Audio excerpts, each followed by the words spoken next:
Innal hamdalillah nahmaduhu wa nasta'inuhu wa nastaghfiruh wa na'udzu billahi min syururi anfusina wa min sayyiati a'malina. May yahdihillahu fala mudhillalah wa may yudlil fala hadiyalah. Asyhadu an la ilaha illallah wahdahu la syarikalah wa asyhadu anna Muhammadan abduhu wa rasuluh. Sallallahu alaihi wa ala alihi wa ashabihi wa man tabi'ahum bi ihsan ila yaumiddin amma ba'd. Al-ikhwan wal akhwat jamaah salat maghrib rahimani wa rahimakumullah. Alhamdulillah pada malam hari ini kita majelis ke-16 dalam mengkaji kitab Bulughul Maram min Adillatil Ahkam karya al-Imam Al-Hafidh Ibn Hajar Al-Asqalani Syafi'i rahimahullahu ta'ala. Kita masih di bab wudu dan malam hari ini insyaallah adalah pertemuan terakhir di bab wudu. Karena sisa beberapa hadits lagi dan kita akan membaca semuanya di malam hari ini karena hadits-haditsnya juga adalah hadits-hadits yang pendek dan masalah yang disinggung sedikit oleh penulis rahimahullah. Kita baca hadits ke-52. Kata beliau rahimahullahu ta'ala wa an Talhah ibn Musarrif an abihi an jaddi. Qala ra'aitu Rasulullah sallallahu alaihi wa alihi wasallam yafsilu bainal madmadati wal istinsyaq. Akhrajahu Abu Daud bi isnadin dhaif. Kata beliau dari Talha ibn Musarrif, dari ayahnya, dari kakeknya. Sebentar kita akan tahu siapa ayahnya dan siapa kakeknya. Dia berkata, yaitu kakeknya, saya melihat Rasulullah sallallahu alaihi wasallam memisahkan antara berkumur-kumur dan menghirup air ke hidung. Kata Al-Hafidh Ibn Hajar, riwayat Abu Daud dengan sanad yang lemah. Riwayat Imam Abu Daud dengan sanad yang lemah. Inilah hadits yang paling terkenal yang dipakai oleh orang yang memisahkan antara berkumur-kumur dan memasukkan air ke hidung ketika berwudu. Ini haditsnya. Maka hadits ini sangat perlu kita tahu kedudukannya. Iya. Sumber hadits ini diriwayatkan oleh Imam Abu Daud di Sunan Abu Daud nomor 139. Derajat hadits dhaif. Al-Hafidh Ibn Hajar, kita bisa lihat komentarnya, beliau bawakan untuk menjelaskan ini dhaif. Beliau berkata akhrajahu Abu Daud bisnadin dhaif. Dikeluarkan oleh Imam Abu Daud dengan sanad yang lemah. Memang derajat hadits ini dhaif. Tinggal kita cari tahu kenapa bisa dhaif. Dalam sanadnya terdapat rawi yang dhaif, yaitu Laits ibn Abi Sulaim. Dan Musarrif, ayah dari Talha, majhul, tidak dikenal. Serta kakeknya Talha diperselisihkan apakah sahabat atau bukan. Kalau sahabat, mungkin benar. Dia melihat Nabi Shallallahu Alaihi Wasallam memisahkan antara berkumur-kumur dan memasukkan air ke hidung. Tapi kalau dia bukan sahabat, berarti tidak benar kalau dia melihat. Kalau dia melihat. Tapi kita anggaplah kakeknya Talha ini adalah sahabat, maka tentunya dalam hadits tetap ada cacat. Karena Abu Laits bin Abi Sulaim itu dhaif. Serta ayahnya Tolha juga dhaif. Karena rawi yang majhul dhaif. Berarti paling sedikit ada 2 cacat. Ada 2 cacat. Makanya Al-Hafidz Ibnu Hajar membawakan hadits yang lebih sahih setelahnya. Hadits yang lebih sahih setelahnya. Tapi kita bahas dulu sedikit biografi Tolha. Supaya kita tahu kan dia menukil hadits dari ayahnya dan dari kakeknya. Biografi Tolha, beliau adalah Abu Muhammad Tolha bin Musarrif bin Ka'ab bin Amr Al-Hamdani. Berarti tadi ayahnya kan Musarrif. Kakeknya ternyata namanya Ka'ab bin Amr Al-Hamdani. Itu kakeknya. Jadi kalau dia nukil tadi dari ayahnya berarti dari Musarrif. Kemudian dari kakeknya Ka'ab. Nah, kakeknya inilah yang mengatakan saya melihat Nabi Sallallahu Alaihi Wasallam memisahkan antara berkumur-kumur dan memasukkan air ke hidung. Ini kakeknya Ka'ab ibn Amr Al-Hamdani. Diperselisihkan untuknya Allahu sohbah, apakah dia sahabat atau bukan. Apakah dia sahabat atau bukan. Tapi kita anggaplah sahabat, maka hadits tetap bermasalah. Karena lemahnya hadits ini bukan karena diperselisihan Ka'ab ibn Amr sebagai sahabat atau bukan. Bukan di situ. Lemahnya hadits ini karena ada Laits ibn Abi Sulaim dan ada Musarrif, ayahnya Tolha. Itu yang bermasalah. Itu yang bermasalah. Kalau Tolha sendiri, dia tabi'in terpercaya. Tabi'in terpercaya. Tapi yang menukil darinya, itu yang masalah. Ia menukil darinya itu yang bermasalah. Nah, untuk fikihnya kita baca lagi hadits ke-53 dan 54. Karena ada 3 hadits yang beliau bawakan dalam masalah ini. Kemudian kata beliau an Aliin radhiyallahu taala anhu fi sifatil wudu. Qala thumma tamadmada sallallahu alaihi wasallam wastansara thalathan yumadmidu wa yanfiru minal kaffi alladhi ya'khudhu minhul ma'. Masya Allah, ini jelas. Akhrajahu Abu Daud wan Nasa'i. Kata beliau dari Ali ibn Abi Thalib radhiyallahu taala anhu, beliau berkata tentang sifat wudu Nabi sallallahu alaihi wasallam, kemudian berkumur-kumur. Itu beliau Nabi sallallahu alaihi wasallam berkumur-kumur. Wastansara, dan mengeluarkan, istantaru mengeluarkan air dari mulut atau dari hidung. Salatan 3 kali. Yumadmid wa yanfiru, beliau berkumur-kumur dan mengeluarkan air dari hidung. Minal kafil ladhi ya'khudhu minhul ma', dari telapak tangan yang beliau ambil dengannya air. Iya, ini dikeluarkan oleh Imam Abu Daud dan An-Nasa'i. Sumber hadits ini diriwayatkan oleh Imam Abu Daud nomor 111, An-Nasa'i di Sunan An-Nasa'i Sunan Al-Kubra jilid 1 halaman 68. Derajat hadits sahih. Jadi kalau ini sahih. Ini haditsnya sahih. Berkumur-kumur dan mengeluarkan air dari hidung 3 kali. Kalau dari hadits pertama tadi kan berarti 6 kali. Karena 3 hidung, 3 mulut. 6 kali. Kalau ini jelas mengatakan 3 kali. Ini sahih. Riwayat juga Imam Abu Daud, bahkan juga An-Nasa'i rahimahullah. Hadits ini sahih. Kita baca lagi hadits yang ke-54.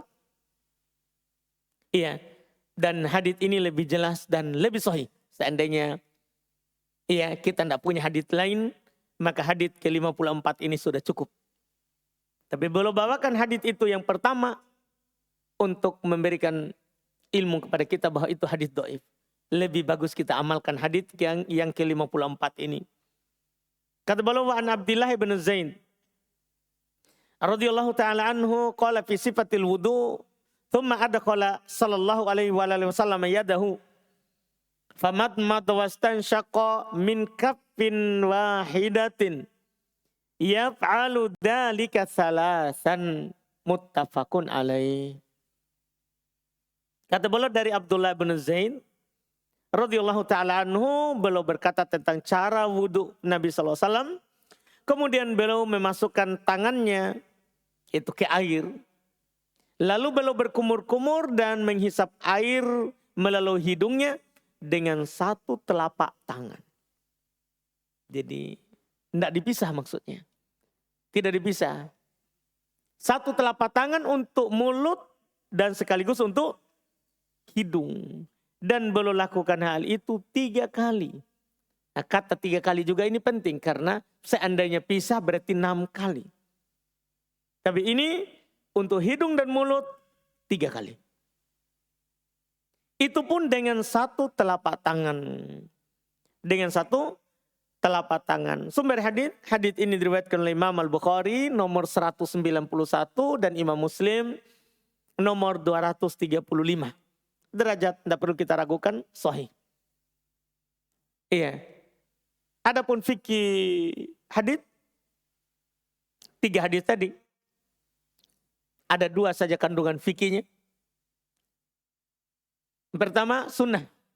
Sunnahnya untuk menggabungkan antara berkumur-kumur dan memasukkan air ke hidung dengan satu telapak tangan dan 1 kali ambil air.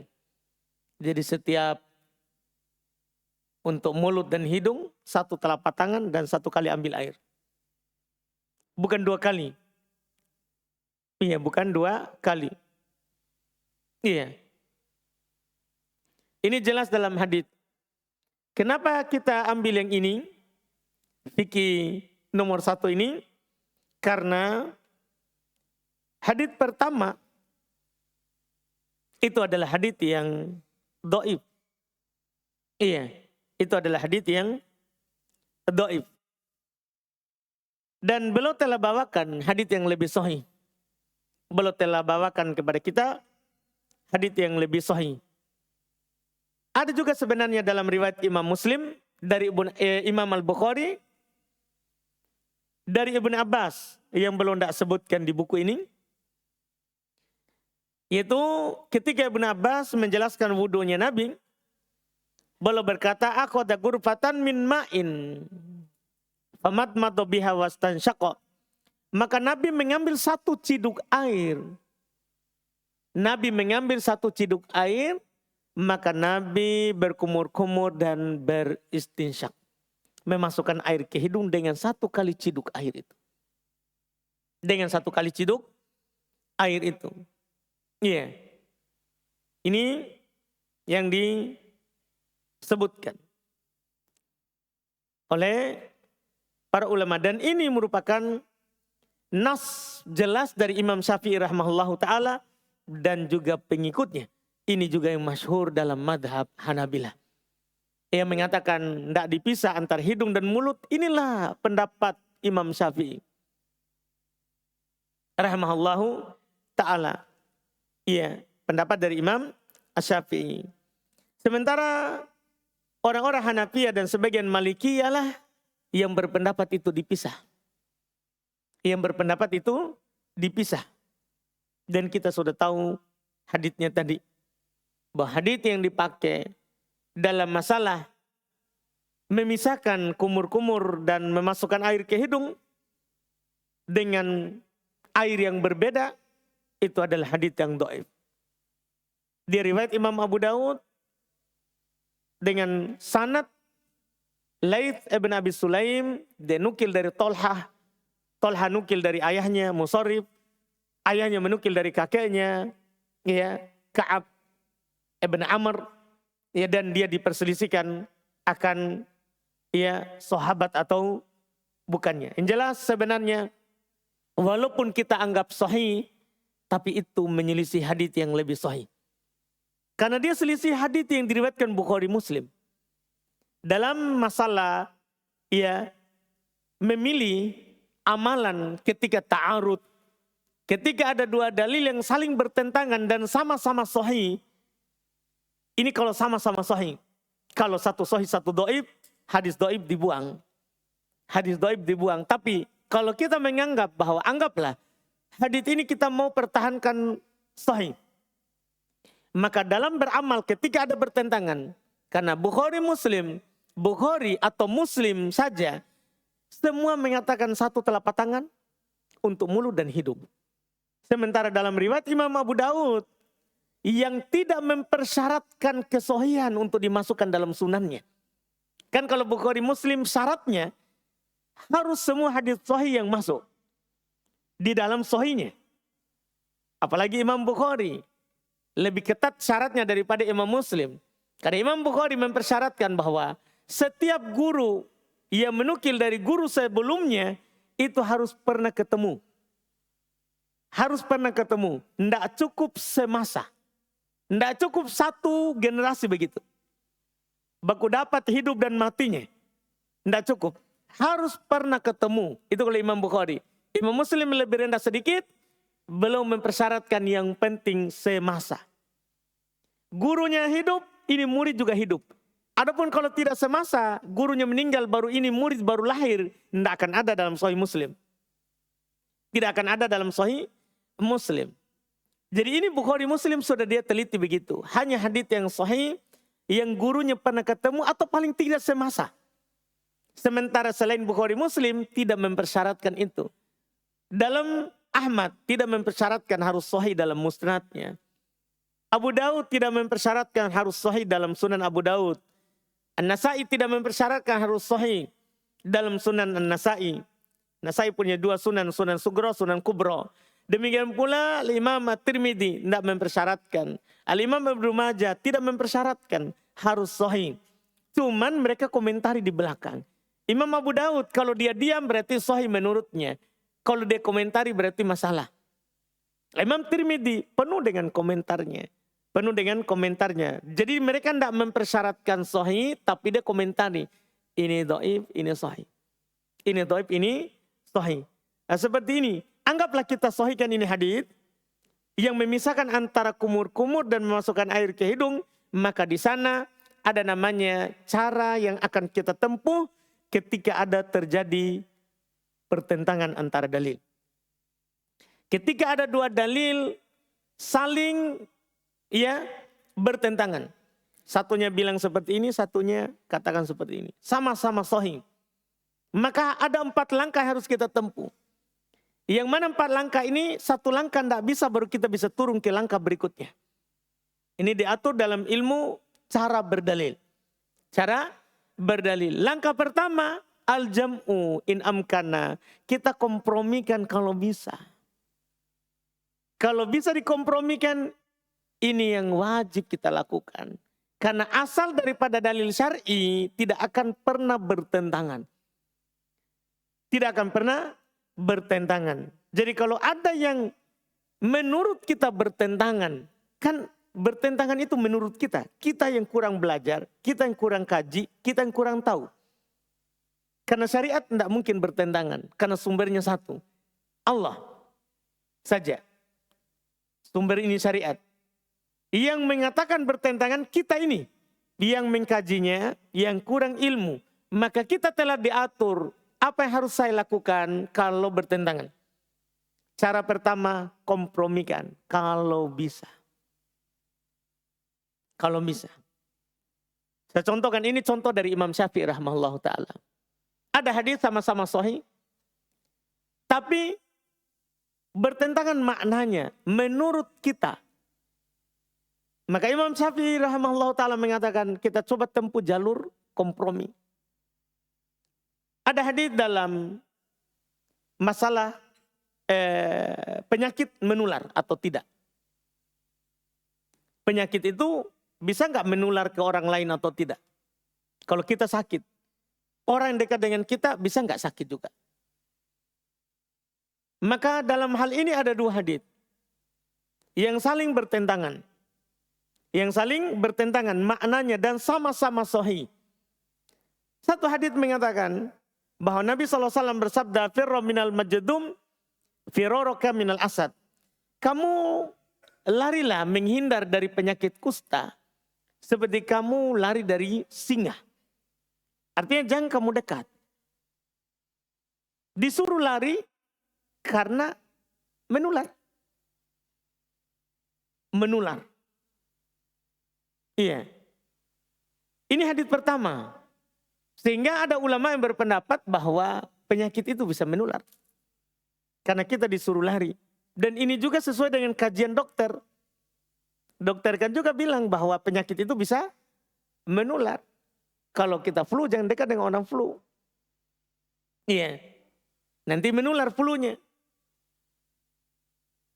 Tapi di sana masalahnya ada hadits lain lagi. Ada hadits yang lain. Yang mana Nabi SAW bersabda, la adwa. Tidak ada penyakit yang menular. Ketika ada sahabat mengatakan bahwa ini ya ditularkan oleh ini. Maka Nabi kembali bertanya, man adal awal, siapa yang menularkan itu yang pertama? Yang pertama kali sakit, dia tertular oleh siapa? Kalau kita tarik kembali ke belakang. Artinya Nabi ingin menanamkan bahwa tidak ada penyakit yang menular. Ini kan dua dalil bertentangan. Satu bilang menular, satu bilang tidak menular. Bertentangan. Maka apa yang harus kita lakukan? Kita tempuh 4 jalur tadi. Jalur pertama coba kita kompromikan. Selama bisa dikompromikan, kita kompromikan. Maka para ulama rahimahullah ta'ala kompromikan. Dan ini dalam bab akidah, bab keyakinan dibahas. Saya akan contohkan bab keyakinan, bab akidah, dan bab ibadah. Ini masalah dalam bab akidah, bab keyakinan. Karena kita bahaya meyakini bahwa kita sakit karena orang lain. Kita sakit karena orang lain. Sekarang apa komprominya? Pertama, jalur pertama ini yang harus kita lakukan. Tidak bisa dikompromi baru kita berpindah. Ternyata hadits ini dikompromikan. Gimana komprominya? Pertama, hadits mengatakan ya tidak ada penyakit yang menular. Betul, itu benar. Memang tidak ada penyakit yang menular. Karena semua penyakit itu turun dari langit. Allah yang menurunkannya. Allah yang menurunkannya. Karena Nabi SAW yang katakan seperti itu. Ma anzalallahu da'an illa wa nazzala bi syifaan. Tidaklah Allah menurunkan penyakit kecuali Allah menurunkan obatnya. Berarti penyakit itu ya turun dari Allah. Kita sakit memang kan ada penyakit yang turun dari Allah. Iya. Jadi betul bahwa tidak ada penyakit menular. Karena semua penyakit itu turun dari langit. Turun dari pencipta kita semua. Termasuk juga yang menciptakan itu penyakit. Dan itu sudah ditentukan sebelum diciptakan langit dan bumi. Bukan baru sekarang. Sudah jauh ditentukan bahwa nanti tahun sekian akan ada corona. Jangan anggap bahwa corona karena penyakit alam. Sudah ditentukan. Jadi ini penyakit turun dari langit. Terus kenapa kita disuruh lari? Kata para ulama, disuruh lari supaya keyakinanmu terjaga. Jangan sampai kalau kamu dekat situ, malah nanti kamu tiba-tiba sakit. Saya sakit karena dekat sama si fulan. Rusak keyakinan. Masa kita mau meyakini kita sakit karena orang? Nah ini sakit dari Allah. Dipahami ini? Jadi disuruh lari bukan karena menular. Tapi untuk menjaga keyakinan. Ini contoh, dikompromikan. Nah kalau bisa dikompromikan, tidak perlu kita turun ke tahap kedua, ketiga, keempat. Tidak perlu. Iya. Ini cara. Dan ada juga cara, ada juga contoh dalam fikih juga. Dalam masalah ibadah. Yaitu masalah, pernah mungkin juga saya contohkan, masalah terkait dengan khilaf para ulama rahimahumullahu ta'ala. Dalam menghukumi orang yang memegang kemaluannya. Kelaminnya. Apakah batal wudhu atau tidak. Sama juga dengan orang yang tidur. Apakah batal wudhu atau tidak. Ini kan hal-hal yang dalilnya bertentangan dalam masalah fikih. Iya. Di sana ada dalil yang mengatakan man massa dzakarahu falyatawaddo. Siapa yang menyentuh kelaminnya maka dia hendaklah berwudu, berarti batal. Kalau kita menyentuh kelamin kita, laki-laki ataupun perempuan, ya, maka wudunya batal. Tapi di sana ada juga hadis Nabi SAW ditanya bahwa ada seorang menyentuh kemaluannya. Ditanyakan kepada Nabi alaihil wudu, apakah wajib dia berwudu? Itu pertanyaannya. Kata Nabi lah, tidak. Innama huwa bad'atun minka. Itu hanya anggota badanmu. Kalau kamu sentuh anggota badanmu, tidak membatalkan wudhu. Ini kan dua hadis bertentangan. Satu bilang wudhu, satu bilang tidak wudhu. Cara menyikapi dua hadis yang bertentangan ini kalau sama-sama sahih. Dan ini sama-sama sahih. Maka para ulama menempuh jalur pertama, kompromikan. Kalau tidak bisa, baru masuk di tahap kedua. Di sini dikompromikan. Seperti Syekhul Islam Ibnu Taimiyah rahimahullah ta'ala kompromikan. Bahwa siapa menyentuh kemaluannya, kelaminnya, tidak batal wudhunya. Karena itu anggota badannya. Tapi sunnah berwudhu. Karena Nabi suruh juga berwudhu. Ini namanya dikompromikan. Kalau tidak bisa dikompromikan, maka kita lihat tanggal diucapkannya. Ini cara kedua. Kita lihat tanggalnya, mana yang lebih duluan diucapkan oleh Nabi. Kalau Al-Quran mana yang duluan turun dan mana yang belakangan. Ketika kita tahu ini duluan dan ini belakangan dan ini kalau tidak bisa dikompromikan. Maka kita katakan bahwa ini sudah dihapus hukumnya oleh yang belakangan. Oleh yang belakangan. Dan ini berlaku umum karena boleh hapus Quran dengan Quran, Quran dengan hadits, hadits dengan Quran, hadits dengan hadits. Boleh dihapus seperti itu. Boleh dihapus seperti itu. Ini dikenal dengan pembahasan nasikh wal mansukh.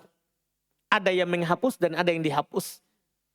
Ya, ada yang menghapus, misal contoh. Masalah ini.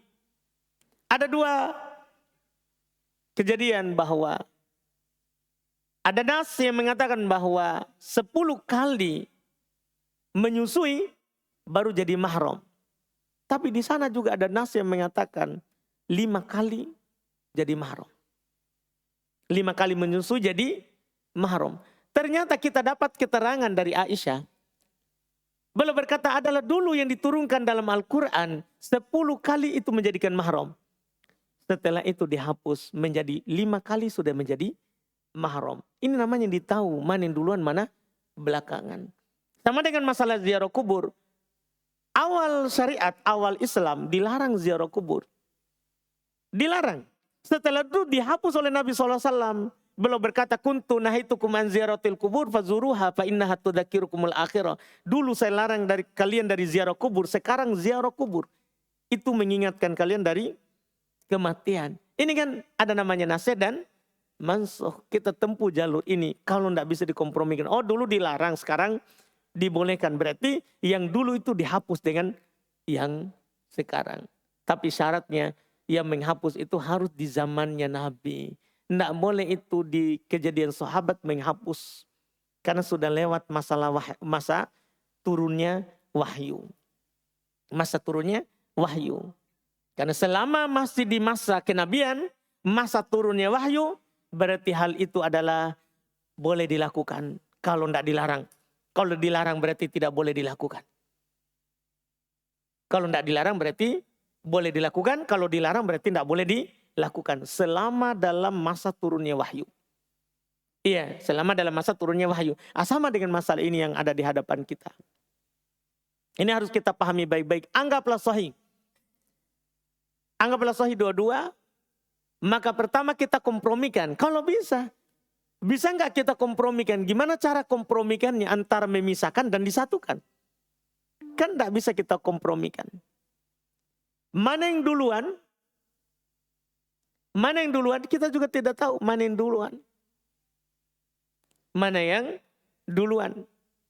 Iya. Kalau tidak bisa ya kita kompromikan, tidak ditahu juga mana yang duluan keluar, diucapkan oleh Nabi, kan tidak ada keterangan zamannya, waktunya dari sahabat, maka kita sebenarnya menempuh jalur ketiga. Inilah yang kita tempuh sekarang. Jadi pertama kita kompromikan, ketika tidak bisa, maka kita tempuh jalur kedua, yaitu siapa tahu ada keterangan bahwa ini duluan, ini belakangan. Kalau ada ya kita amalkan yang belakang. Hapus yang dulu. Sekarang tidak ada. Maka kita tempuh jalur ketiga. Yaitu at-tarjih. Kita memilih mana yang lebih kuat. Nah, ini yang kita tempuh sekarang. Dari dua dalil ini, mana yang lebih kuat? Siapa yang paling kita percayai dalam periwayatan hadits ini? Itu caranya. Tentunya Bukhari Muslim. Bukhari atau Muslim itu lebih kita pegang daripada Abu Daud. Bukan kita merendahkan riwayat Abu Daud, tapi ini masalah ketika bertentangan. Maka kita tarjih, kita amalkan yang lebih kuat dari dalil yang datang kepada kita. Tidak boleh kita lihat ya yang sisi lainnya, tapi kita harus lihat ya mana yang lebih sahih. Ini yang kita pilih di sini. Kita pilih menyatukan antara kumur-kumur dan memasukkan air ke hidung serta mengeluarkannya. Dengan satu telapak tangan 3 kali ambil air, itu lebih roji, lebih kuat daripada memisahkan. Karena riwayatnya lebih kuat. Anggaplah kita tidak tahu ini mana yang lebih kuat. Kita sebagai orang awam, kita kira baik. Semua penukilan Nabi dari Nabi itu ya sama saja. Kita tidak tahu mana yang lebih kuat. Ini kan kita tahu begini karena kita dikasih tahu. Bahwa Bukhari lebih kuat daripada Muslim bahkan. Bukhari Muslim lebih kuat daripada yang lain. Tapi anggaplah kita tidak tahu masalah. Maka kita tempuh jalur keempat. At-tawakkuf. Kita diam saja. Jangan diamalkan sampai datang yang kasih tahu kita ternyata itu yang lebih kuat. Ini 4 anak tangga yang harus kita pahami dalam mengamalkan dalil kalau bertentangan. Tapi ini masalah kalau bertentangan. Kalau tidak bertentangan, tidak usah kita pikirkan harus 4 ini. Tidak perlu itu. Kita hanya capek-capek. Kita kompromikan. Apa mau kita kompromikan? Iya. Tidak perlu itu. Ini hanya kalau bertentangan. Ini sebagai ilmu dasar dalam masalah pendalilan. Supaya kita tidak heran kenapa harus saya pilih yang ini begitu. Jadi kita sudah tahu dasar pendalilan. Kenapa saya harus pilih? Supaya nanti kita ketemu orang awam. Kita kan ini harus pahami baik-baik karena ada nanti perselisihan. Kita mau lakukan seperti ini terus tapi orang awam, anggaplah orang tua kita masih berwudu berpisahkan antara kumur-kumur dan masukkan air ke hidung. Apa harus kita katakan sama dia? Kan begitu. Karena orang itu rata-rata kalau kita kasih tahu dengan ilmu dia paham. Tapi kalau kita kasih tahu dibilang guru saya Pak bilang begini, saya juga punya guru, Andre Gurutta itu. Iya kan begitu. Iya. Itu gurumu tapi guruku juga. Itu kan masalah tidak ada habisnya kalau kita bilang guru-guru begitu. Tapi kalau kita bilang Nabi melakukan begini. Siapa yang mau menyalahkan Nabi? Tidak ada itu. Iya. Tidak ada orang mau menyalahkan Nabi. Ini yang harus kita pahami ketika ada seperti itu. Kemudian faedah kedua. Dalam hadits ini ya sunnah dalam berkumur-kumur dan memasukkan air ke hidung dengan tangan kanan dan mengeluarkannya dengan tangan kiri.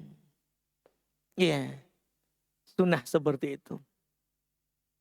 Ada hadits dalam riwayat Imam Ahmad, iya, dengan sanad yang sahih dari Ali bin Abi Thalib radhiyallahu taala anhu dengan tambahan periwayatan, "Tsumma adkhala yadahu al-yumna fil ina." Kemudian Nabi memasukkan tangan kanannya di tempat air. Famadmadha wastansyaqa. Beliau berkumur-kumur dan memasukkan air ke hidung. Wa nasara biyadihil yusra. Dan mengeluarkannya dengan tangan kiri. Itu sunnahnya. Jadi memasukkannya dengan tangan kanan dan keluarkan dengan tangan kiri. Ini hukumnya sunnah.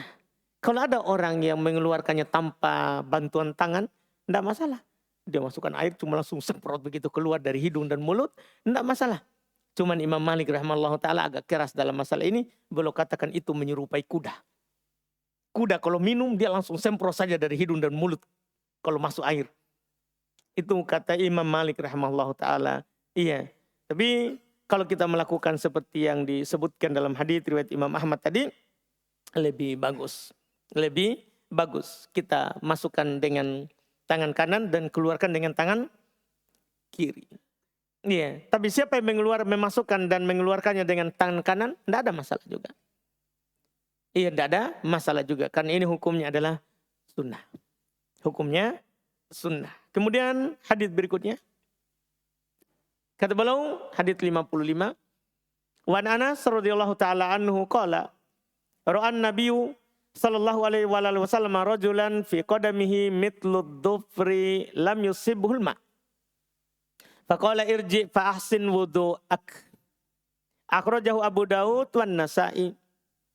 Dari Anas radhiyallahu taala anhu, beliau berkata Nabi sallallahu alaihi wasallam melihat seorang laki-laki yang pada kakinya ada bagian sebesar kuku yang belum terkena air. Maka beliau berkata kepadanya, kembalilah sempurnakan wudu'mu. Ada satu bagian dari wudunya tidak kena air. Bahkan sebesar kuku. Tapi Nabi katakan kembali sempurnakan wudu'mu. Ini dikeluarkan oleh Imam Abu Daud dan An-Nasa'i. Hadits ini, sumber hadits dikeluarkan oleh Imam Abu Daud nomor 173. Saya katakan dikeluarkan oleh Imam Nasa'i, sementara ada keterangannya. Derajat hadits sahih. Hadis ini sahih. Diriwayatkan juga oleh Imam Ahmad di Musnad Ahmad jilid 3 halaman 146 dan Ibnu Majah nomor 665. Imam Nasa'i tidak meriwayatkannya.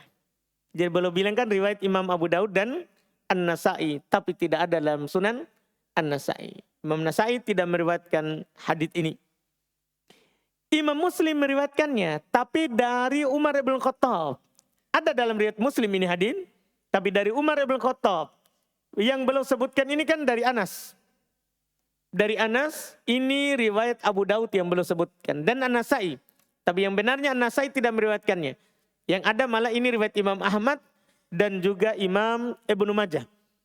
Ada sebenarnya lebih sahih dari ini kalau seandainya beliau pilih itu lebih bagus. Yaitu riwayat Imam Muslim. Tapi dari sahabat yang berbeda. Dari sahabat Umar ibn Khattab nomor 234 dalam riwayat Imam Muslim. Dalam riwayat Imam Muslim. Fikih hadits. Batalnya wudu ketika ada dari anggota wudu yang wajib dicuci tidak kena air. Batal. Kenapa? Karena Nabi suruh kembali. Ulangi wudumu. Ketika dikatakan kembali, ulangi wudumu, sempurnakan wudumu, ini menunjukkan batal wudunya. Wudunya tidak sah. Ini jelas dalam kandungan hadits. Fikih kedua, disyariatkannya berurut tanpa pemisah dalam mencuci anggota wudu ketika berwudu. Dari mana kita dapat ini pendalilan? Karena Nabi suruh ulangi dari awal. Seandainya boleh tidak berurut, maka cukup itu saja yang disiram. Cukup itu saja yang disiram, yang tidak kena tadi. Yang tidak kena air. Tapi Nabi suruh ulang wudunya. Ini menunjukkan bahwa namanya berwudu itu harus kita lakukan seperti yang Nabi lakukan. Berurut. Bersambung langsung. Tanpa pemisah. Antara satu anggota wudu dengan anggota wudu yang lain. Ini fikih. Dari hadits. Kemudian hadits berikutnya. Wa anhu dan darinya juga. Yaitu dari sahabat sebelumnya. Jadi kita lihat dulu sebelumnya siapa? Oh Anas. Berarti darinya juga maksudnya dari Anas. Ibnu Malik radhiyallahu taala anhu qala beliau berkata, kana Rasulullah sallallahu alaihi wasallam yatawaddau bil mut wa yaktasilu bis sa ila khamsati amdadin muttafaqun alaihi. Ini ringan ini masalah air wudu. Dari Anas radhiyallahu taala anhu beliau berkata, Rasulullah sallallahu alaihi wasallam beliau berwudu dengan satu mut. Satu mut itu dua telapak tangan ini disatukan. Itu namanya satu mut. Dan belum mandi dengan satu sok. Satu sok itu 4 kali telapak tangan ini disatukan. 1, 2, 3, 4. 4 kali 2 telapak tangan digabungkan itu namanya satu sok. Itu namanya satu sok. Hingga 5 mut. Berarti 5 mut itu kan satu sok lebih.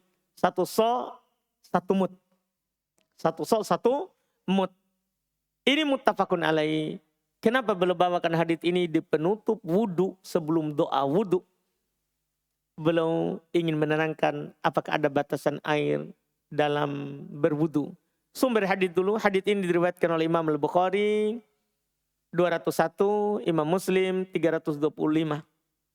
Derajat hadits sahih fikihnya. Tidak ada silang pendapat di kalangan ulama bahwa Tidak ada batasan kadar tertentu untuk air yang dipakai dalam berwudu dan mandi. Jadi tidak ada batasan tertentu. Itu tadi Nabi disebutkan oleh Anas itu tersedikitnya. Iya, tersedikitnya. Nabi kalau berwudu dengan satu mud. Karena Nabi biasa berwudu juga sekali-sekali. Kadang Nabi wudu 3 kali, kadang Nabi wudu 2 kali, 2 kali. Iya. Itu tidak menunjukkan batasan, itu tersedikitnya. Iya, tersedikitnya itu. Hal itu kembali kepada keadaan dan kebutuhan seorang dalam menggunakan air. Dengan syarat tidak berlebihan. Ini tidak ada silang pendapat para ulama. Jadi kembali kepada kebutuhan. Iya. Dan keadaan air. Kan kadang kita kan tahu, oh air tak lagi banyak, pasti kita mandinya dengan mandi yang ya sesuai dengan kebutuhan. Kalau air juga sedikit, pasti kita akan ukur. Akan ukur dalam berwudu dan dalam mandi. Hadits penutup tentang doa wudu. Dan ini penutup yang sangat bagus. Setelah berwudu tentunya kita berdoa.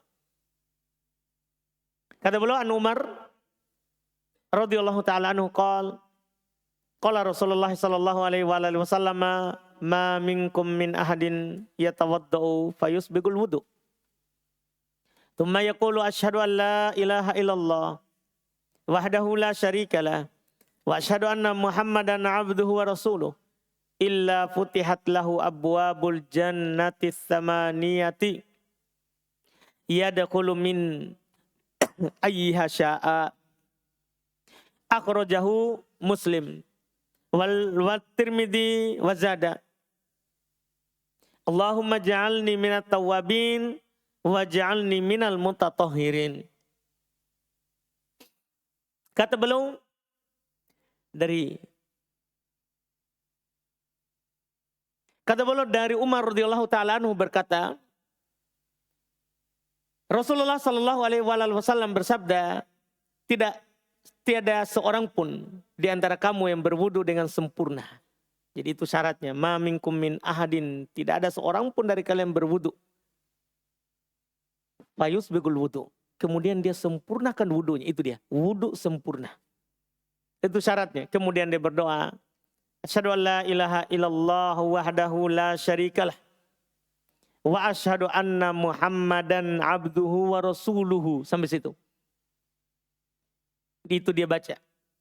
Asyhadu an la ilaha illallah wahdahu la syarikalah wa asyhadu anna Muhammadan abduhu wa rasuluhu. Sampai situ dia baca, kecuali akan dibukakan untuknya pintu surga yang 8, dia masuk dari mana saja dia mau. Ini amalan ringan, pahala besar. Cukup berwudu sempurna, bahkan walaupun saat kita tidak suka air. Iya, saat kita bangun subuh misalnya, kedinginan, tapi kita tetap wudu sempurna. Maka setelah itu kita membaca, asyhadu an la ilaha illallah wahdahu la syarikalah wa asyhadu anna Muhammadan abduhu wa rasuluh, maka akan dibukakan untuk kita 8 pintu surga dan kita bisa masuk di mana saja yang kita mau. Akhrajahu Muslim, dikeluarkan oleh Imam Muslim. Wa Tirmidzi, dan juga Imam Tirmidzi, wa zada, dan ada tambahan. Allahumma ja'alni minat tawwabin, ya Allah jadikanlah aku termasuk orang-orang yang bertobat. Wa ja'alni minal mutatahhirin, dan jadikanlah saya orang yang selalu mensucikan diri. Sumber hadits ini diriwayatkan oleh Imam Muslim nomor 234 dan Tirmidzi nomor 55. Derajat hadits riwayat Imam Muslim sahih. Yang lafaz doa pertama tadi, asyhadu an la ilaha illallah wahdahu la syarikalah wa asyhadu anna Muhammadan abduhu wa rasuluhu, itu riwayat Imam Muslim sahih. Adapun tambahan dalam riwayat Imam At-Tirmidzi adalah tambahan yang syadz, dhaif, menyelisih riwayat yang lebih kuat, yaitu menyelisih riwayat Imam Muslim tadi, sehingga dhaif. Tambahan Allahumma ja'alni minat tawwabin wa ja'alni minal mutatahhirin, dhaif. Itu dhaif. Siapa yang mengamalkannya karena bersandar dengan pensohihannya Imam Tirmidzi, tidak masalah. Tapi kalau dia beramal dengan riwayat Imam Muslim saja itu sudah bagus. Itu sudah bagus.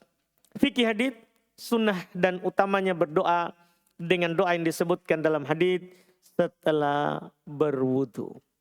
Setelah berwudu. Selesai pembahasan kita terkait dengan wudu. Berikutnya kita akan memasuki bab yang baru, yaitu bab mengusap di atas kedua sepatu. InsyaAllah ta'ala kita lanjutkan di pertemuan kita yang akan datang. Kita adzan dulu.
Baik, di sini ada pertanyaan, kita baca, apakah kita harus selalu memilih Imam Al-Bukhari jika ada hadits yang saling bertentangan, jika tidak bisa dikompromikan dan tidak diketahui hadits yang terakhir turun. Itu pada dasarnya, karena dalam thariqat tarjih cara merojikan seperti itu.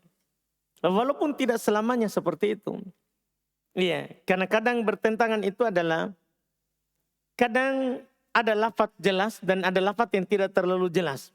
Maka kita pilih lafaz yang jelas itu lebih bagus daripada kita pilih lafaz yang tidak jelas. Karena di sana juga ada cara mengkompromikan. Ya, atau cara memilih mana yang kuat. Itu dalil al-jali, muqaddam ala dalil al-khafi. Dalil yang jelas itu dikedepankan daripada dalil yang tidak terlalu jelas. Atau bisa juga kadang itu al-mantuk muqaddam alal mafhum. Dalil yang tersurat langsung terlafatkan itu lebih kita utamakan daripada yang tersirat, yang dipahami dari lafaz. Banyak hal, banyak yang harus kita pilih itu tadi sebagai dasar, baru dasar pemahaman. Baru dasar pemahaman. Iya, kalau kita belajar lama dan mungkin majelis nanti kita panjang, bisa dikasih sedikit-sedikit ya cara berdalil tersebut, wallahualam. Walaupun kalau kita masuk di pesantren, tapi kan tidak semua orang bisa masuk pesantren. Iya, kalau masuk pesantren itu dikasih semua langsung. Iya.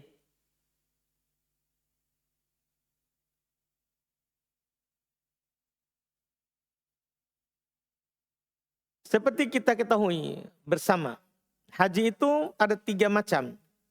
Di antaranya ada haji ifrad, kiron, dan tamattu. Apakah ketiganya itu dicontohkan oleh Rasulullah Sallallahu Alaihi Wasallam, dan mana yang paling afdol dari ketiganya? Iya, semua 3 itu kalau Nabi Sallallahu Alaihi Wasallam selalu haji tamattu. Kalau belum berhaji, haji tamattu. Tapi belum membenarkan para sahabat yang memilih 3 jenis haji tadi itu. Karena tergantung. Waktu masa Nabi ada yang punya hewan sembelihan, sehingga dia memilih haji apa? Tamattu. Itu kalau datangnya lebih awal. Karena haji tamattu itu di antara haji dan umroh ada jaraknya. Ada jeda waktunya. Kita kembali berpakai pakaian biasa.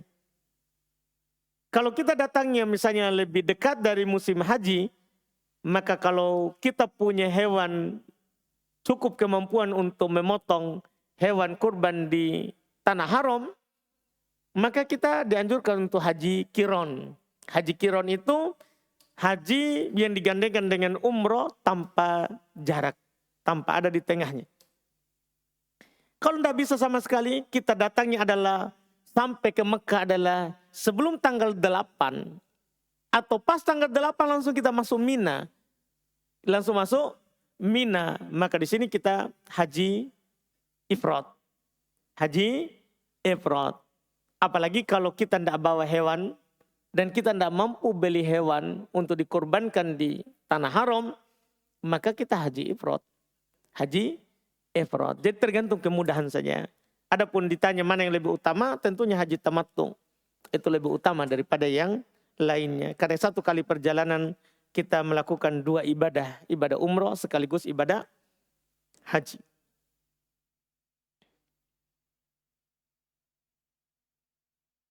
Kemudian pertanyaan berikutnya.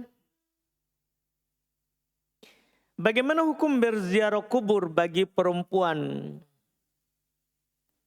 Dan bagaimana jika di dalam keadaan haid? Ziarah kubur bagi perempuan diperselisihkan oleh para ulama. Ada mengatakan tidak boleh, ada mengatakan boleh. Dan yang benarnya boleh, yang penting tidak sering. Yang penting tidak sering untuk melakukannya. Iya. Jika dalam keadaan haid tidak masalah. Tidak dipersyaratkan ziarah kubur itu harus dalam keadaan suci. Apakah bisa memasukkan air ke hidung menggunakan tangan karena disebabkan hidung kita tersumbat? Jadi kita berbicara apa dari kemarin itu? Kan selalu kita bicarakan tangan. Jadi kita bicarakan masukkan air lewat kaki. Kan kita selalu bilang lewat tangan. Maksudnya gimana ini? Jari. Karena tersumbat ya. Jadi kita kasih masuk jari. Ya enggak masalah. Kalau enggak bisa dihirup, maka boleh pakai jari. Boleh pakai jari. Diantar begitu ya, pakai jari maksudnya. Diantar pakai jari airnya. Enggak apa-apa. Ya, kan enggak harus air itu masuk ke dalam hidung. Yang masuk ke rongga. Masuk ke rongga itu sunnah tambahan. Yang penting air itu sudah masuk di dalam lubang hidung ini, walaupun tidak dihirup sampai ke rongga hidung, itu sudah dianggap sah. Wallahualam.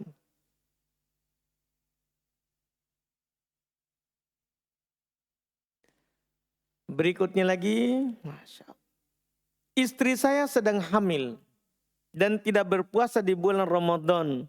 Apakah boleh bayar fidyah sebagai pengganti puasa? Para ulama rahimahumullah berselisih pendapat terkait dengan ibu hamil. Ada 4 pendapat. Dan 2 pendapat yang paling bertentangan. Iya, yaitu yang mengatakan ibu hamil qadha tidak fidyah. Dan ada pendapat ibu hamil fidyah tidak qadha. Karena 2 pendapat yang lain dia kadang bilang qadha dan fidyah. Atau ada juga merinci, kalau khawatirkan pada diri atas dirinya, maka dia fidyah. Kalau khawatir terhadap bayinya, maka dia qadha. Itu kan rincian. Iya. Dua pendapat tadi, itulah yang saling bertentangan. Ada yang mengatakan fidyah tidak qadha, ada yang mengatakan qadha tidak fidyah. Ada yang mengatakan qadha tidak fidyah. Itu yang dua pendapat yang paling masyhur, terkenal perselisihannya. Masalah mana yang sahihnya, mana yang kuatnya dalam masalah itu, maka masing-masing sebenarnya dari dua pendapat tadi itu punya dalil. Punya dalil, iya. Mana yang lebih tepat untuk diamalkan. Karena memang sebenarnya tidak ada dalil sharih, dalil jelas yang langsung mengatakan kalau hamil fidyah atau kalau hamil qadha. Dalil mereka semuanya adalah memahami dari pengkiasan dengan yang lain. Ini ibu hamil dikiaskan kepada mana? Apakah dia dikiaskan kepada orang yang tidak mampu berpuasa seperti orang tua, atau dikiaskan kepada orang sakit yang sementara sakitnya? Jadi ketika kita katakan dia dikiaskan kepada orang tua yang tidak mampu puasa, maka fidyah. Kalau kita kiaskan kepada orang sakit, maka qadha. Maka qadha. Kalau Syekh Ibnu Utsaimin rahimahullah ta'ala belum memilih pendapat yang mengatakan dia qadha, tidak fidyah. Kenapa? Karena Nabi SAW menggandengkan musafir dengan ibu hamil dan menyusui dalam satu konteks hadis. Yaitu dalalatul iktiron, berdalil dengan penggandengan. Karena Nabi kalau gandengkan berarti ada hubungannya, ada kesamaannya. Walaupun di sana juga sebagian ulama mengatakan dalil penggandengan tidak kuat. Tidak kuat. Al-muhim saling membantah mereka dalam hal ini. Kalau kita qadha itu lebih hati-hati daripada fidyah. Karena asalnya seorang perempuan yang sedang hamil atau sedang menyusui wajib puasa. Itu asalnya. Dia cuma diringankan untuk tidak berpuasa. Kalau dia hamil atau menyusui. Nah, namanya diringankan untuk tidak berpuasa itu adalah seperti musafir dan sakit. Diringankan untuk tidak berpuasa dan qadha di hari yang lain. Itu wallahu alam yang dipilih oleh Syekh Ibnu Utsaimin rahimahullahu ta'ala. Dan ditambah lagi, kalau kita pilih ini pendapat, maka perempuan tidak akan bermudahan untuk tidak berpuasa. Kan sebenarnya di sana banyak perempuan yang bermudahan. Ketika kita bilang fidyah, hamil langsung dia merdeka. Alhamdulillah, libur puasa. Itu kan perempuan. Tapi kalau kita berpendapat bahwa kamu harus qadha, dia akan pikir, wah kalau saya qadha selain Ramadan 30 hari menderita. Lebih baik saya puasa. Dan itu saya sudah praktekkan pribadi. Iya, karena istri hamil, saya bilang saya pendapatku qadha, tidak fidyah. Oh, dia tidak pernah tidak puasa. Itu Masya Allah, ternyata memang perempuan itu harus dikeraskan sedikit ternyata. Iya, kalau tidak dia akan bermudahan. Dia akan bermudahan. Jadi itu harus kita pahami. Harus kita pahami dalam memilih pendapat. Karena kita hati-hati itu lebih bagus. Lebih bagus. Karena asalnya memang seperti yang saya katakan di awal. Bukan tidak wajib berpuasa. Cuman boleh untuk tidak berpuasa. Karena udzur itu. Apakah ada hadits yang menunjukkan bahwa diharuskannya melepas sandal jika kita mengantar orang yang meninggal ke kuburan? Iya, sunnahnya seperti itu. Kalau kita masuk di kuburan, kita dalam rangka menghormati orang yang di dalam kubur, kita jalan tidak pakai sandal. Kita jalan tidak pakai sandal. Karena bagaimana kalau kita punya tempat tidur, ada orang jalan pakai sepatunya, pakai sandalnya. Yang kotor, bukan sandal dalam rumah.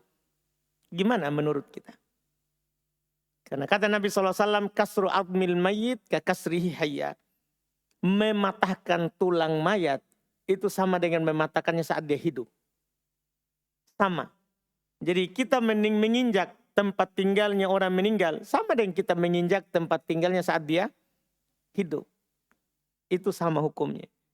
Maka kita buka sandal untuk itu. Adapun kalau kita lewatnya tidak menginjak kubur, boleh kita pakai sandal.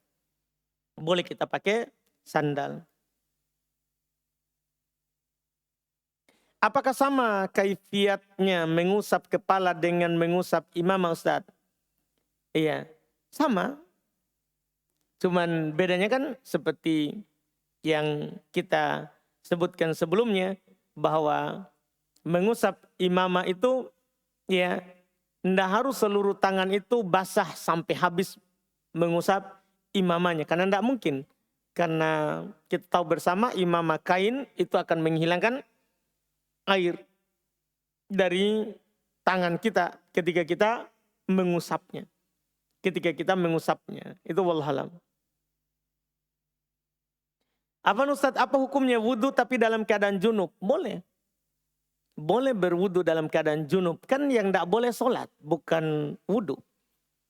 Boleh kita berwudhu walaupun kita lagi junub. Demikian pula perempuan yang sedang haid, boleh dia untuk berwudhu walaupun dia sedang haid. Saya memiliki uang di tabungan dan saya ingin menggunakannya untuk berkurban. Tapi ibu saya mengatakan uangnya pakai saja untuk yang lain. Tidak usah berkurban. Pertanyaan saya, apa saya tetap berkurban walaupun ibu saya tidak mengizinkannya? Iya. Di sini yang mau dipakai yang lain bagaimana maksudnya? Kalau yang dimaksud adalah karena ibu kita mau juga pakai, ya kita kasih ibu kita lebih bagus daripada berkurban. Kita berikan uang itu kepada ibu kita adalah lebih bagus daripada kita berkurban. Karena berkurban hukumnya wajib, kemudian memberikan apa yang kita punya kepada ibu kita kalau dia mau, itu hukumnya wajib. Kurban sunnah. Apaan? Berkurban itu hukumnya sunnah. Sementara memberikan apa yang diinginkan oleh ibu kita dari kita, maka itu hukumnya adalah apa? Wajib. Maka kita kedepankan itu. Tapi kalau hanya sekedar saran, dia bilang, enggak usah, kamu simpan saja. Dia bukan mau belum pakai. Maka kita berkurban lebih utama. Kita berkurban lebih utama. Walaupun tanpa izin dari ibu, kan itu uang kita. Dan itu uang dari kita. Bagaimana menyikapi lawan jenis yang bukan mahram, yang ingin bersalaman, apalagi ketika di hari Lebaran? Iya, menyikapi lawan jenis yang ingin bersalaman, apalagi ketika di hari Lebaran. Ya kasih tahu saja. Ini kan, kalau saya tidak bersalaman, kan begitu, gampang sekali. Ya. Harus ambil sikap apa? Kita harus melarikan diri. Iya, nah kita kasih tahu saja. Kita kasih tahu saja, tidak usah bersalaman. Apakah wajib membaca surat Al-Fatihah pada setiap rakaat dalam sholat? Iya wajib. Tidak ada sholat tanpa Al-Fatihah. Tidak ada sholat tanpa Al-Fatihah. Apa hukumnya meniatkan puasa Senin, Kamis, dan Dzulhijjah secara bersamaan? Boleh. Iya, Senin, Kamis, dan Dzulhijjah secara bersamaan. Sama-sama hukumnya sunnah. Bahkan sebenarnya kita niat puasa Senin, Kamis saja sudah cukup. Maka itu adalah amalan terbaik dilakukan di bulan Dzulhijjah.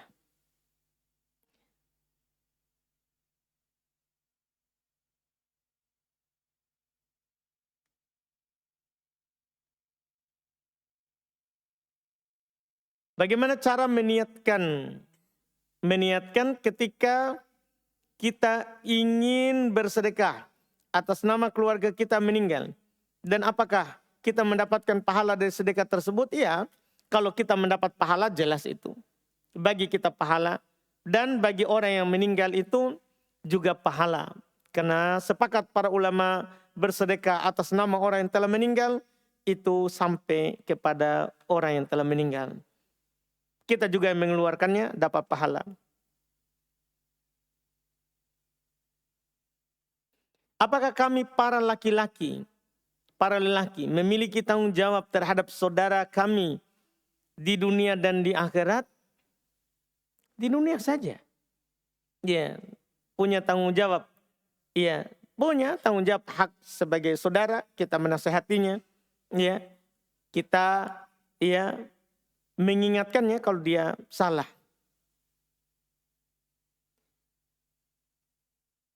Apakah boleh mencuci wajah saat berwudu menggunakan satu tangan kanan? Karena saya jijik menggunakan tangan kiri kalau sudah kencing. Apalagi kalau sudah BAB. Masya Allah. Memangnya kita habis cebok kita tidak cuci tangan? Tak, masih ada kuningan. Kenapa kita jijik begitu? Iya. Orang tangan-tangan kita sendiri.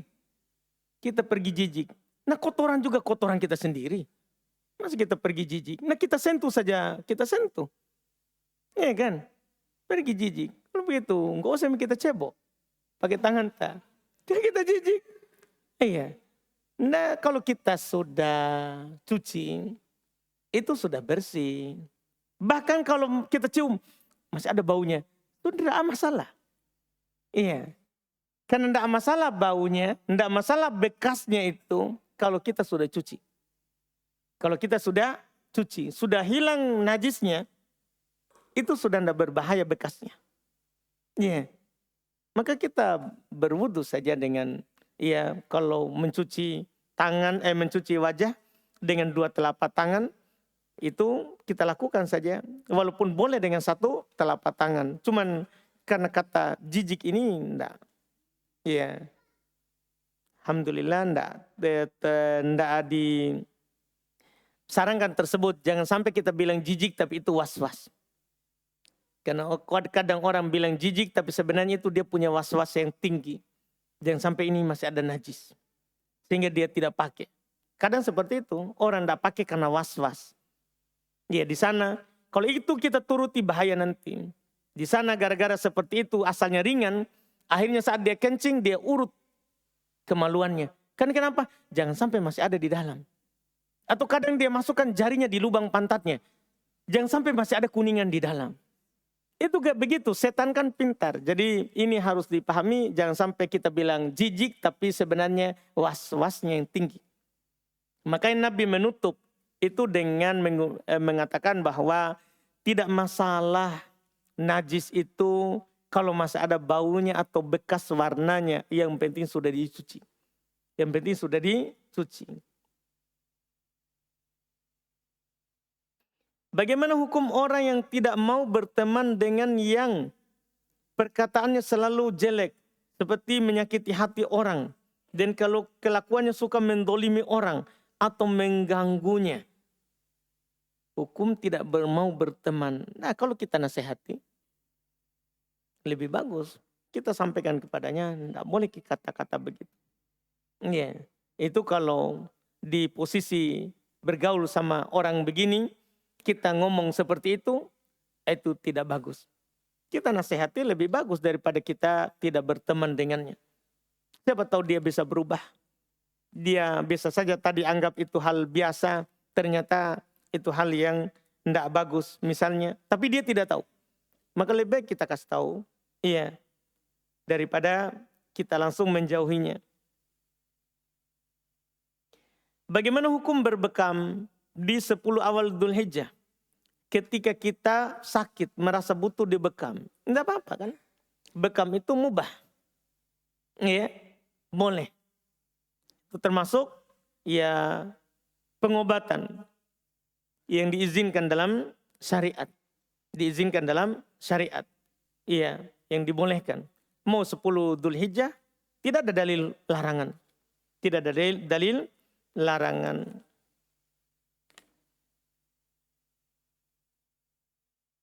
Bagaimana hukumnya bersafar dengan mahram yang beda mobil dengan kita Ustadz?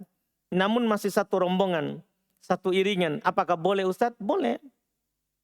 Boleh. Dulu Nabi bersafar, beliau di onta tersendiri, istrinya di onta tersendiri.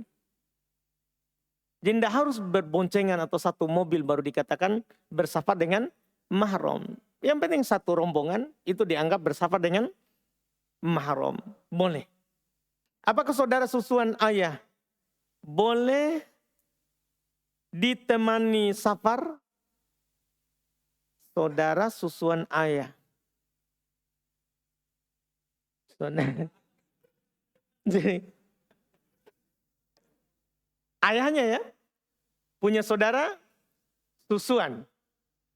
Berarti omnya ya.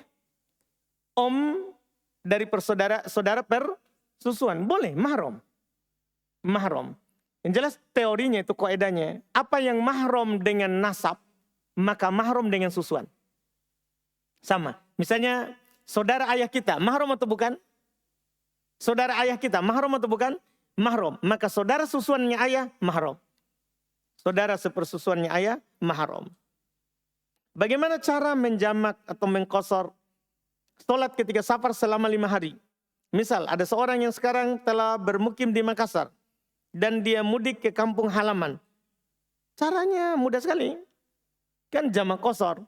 Duhur 2, asar 2, maghrib 3, isya 2. Boleh jamak takdim, yaitu dimajukan asar di waktu duhur, yaitu duhur dulu baru asar. Boleh jamak takhir, yaitu kita mundurkan duhur ke waktu asar. Duhur dulu baru asar. Demikian pula maghrib isya. Boleh takdim, boleh takhir. Takdim artinya kita sholat maghrib 3 rakaat, kemudian kita majukan isya ke depan. Itu maghrib dulu baru isya, tetap begitu. Cuma kita majukan waktunya. Boleh takhir, kita akhirkan maghrib ke waktu isya. Maghrib dulu 3 rakaat baru isya 2 rakaat. Sampai kapan? Sampai kita pulang ke Makassar kembali. Sampai kita pulang ke Makassar kembali, boleh kita selalu jamak ya qashar. Boleh kita selalu jamak qashar.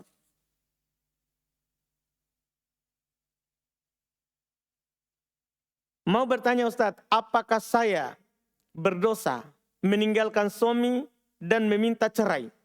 Karena suami tidak sholat dan tidak ada kepedulian sama saya dan anak-anak. Dan saya sudah pernah berpisah rumah lebih dari 3 kali. Dan suami tidak pernah berubah. Iming-iming, apa ini? Iming-iming setiap suami ingin kembali berjanji untuk berubah. Namun kenyataannya tidak sesuai dengan janjinya. Boleh. Ya boleh kita minta pisah. Kalau sudah seperti ini. Ya kalau sudah seperti ini boleh kita minta pisah. Kalau dibilang ditanya boleh. Ya kalau kita bersabar. Lebih bagus. Karena lebih bagus orang hidup dengan suami daripada janda. Ya. Karena kalau kita hidup dengan suami kita sekarang kan begitu. Berarti kita hidup dengan suami kita sendiri, kita menguasainya. Kalau kita janda, nanti yang mengincarnya juga adalah duda, begitu ya. Iya, yang mengincarnya pencari janda juga. Walaupun tidak ada masalah seperti itu. Iya, karena bukan celaan seorang itu janda, bukan celaan. Ya takdirnya, tidak boleh kita mencela takdirnya orang. Tidak boleh kita mencela takdirnya orang. Kalau seorang janda yang tidak boleh diejek, tidak boleh dicela. Tidak boleh dicela karena itu adalah masuk dalam takdirnya Allah. Kita bisa sarankan. Kalau kita bisa bersabar, alhamdulillah itu lebih baik. Itu lebih baik. Tapi kalau kita sudah tidak bisa bersabar, suami kita suka mengingkari janjinya dan tidak berubah, maka itu adalah pilihan kita. Ya dibolehkan untuk minta pisah, dibolehkan untuk minta pisah. Apa kita harus berkumur-kumur ketika kita mendapatkan air yang rasanya asin seperti air laut? Atau air tersebut air sumur tapi warnanya keruh? Tetap. Kan tidak kita minum. Kita kan tidak disuruh minumlah air. Kumur-kumur. Kumur-kumur itu kita cukup melakukan yang wajib atau yang sunnah. Setelah itu kita keluarkan. Tetap walaupun air asin, walaupun itu air warnanya keruh, tetap disyariatkan. Ya. Kemudian pertanyaan berikutnya, Masya Allah masih banyak. Berdosakah seorang anak perempuan jika ia mengeluh capek kerja karena harus menanggung semua kebutuhan keluarga? Dan mohon nasihatnya Ustadz agar anak bisa berlaku adil kepada kedua orang tua. Soalnya Mama Ana melarang untuk menanggung kebutuhan bapak. Dikarenakan dulu beliau tidak mau melihat anak-anaknya. Iya. Kalau berdosa ke seorang anak perempuan jika mengeluh capek, ya tidak berdosa karena bukan kewajiban kita untuk memenuhi kebutuhan keluarga. Ya, bukan kewajiban perempuan. Bukan kewajiban perempuan. Ya, kemudian tadi dibilang berlaku adil nasihatnya. Tetap ya, walaupun orang tua ibu kita melarang, kita tetap kasih. Ya, bapak kita apa yang dia butuh. Apa yang dia butuh. Karena sejahat apapun bapak kita, maka tetap bapak itu adalah sebab kita ada lahir di dunia ini. Tetap kita berbuat baik padanya. Masya Allah, masih banyak ini, saat kita cari satu lagi saja. Baru kita cukupkan. Masya Allah.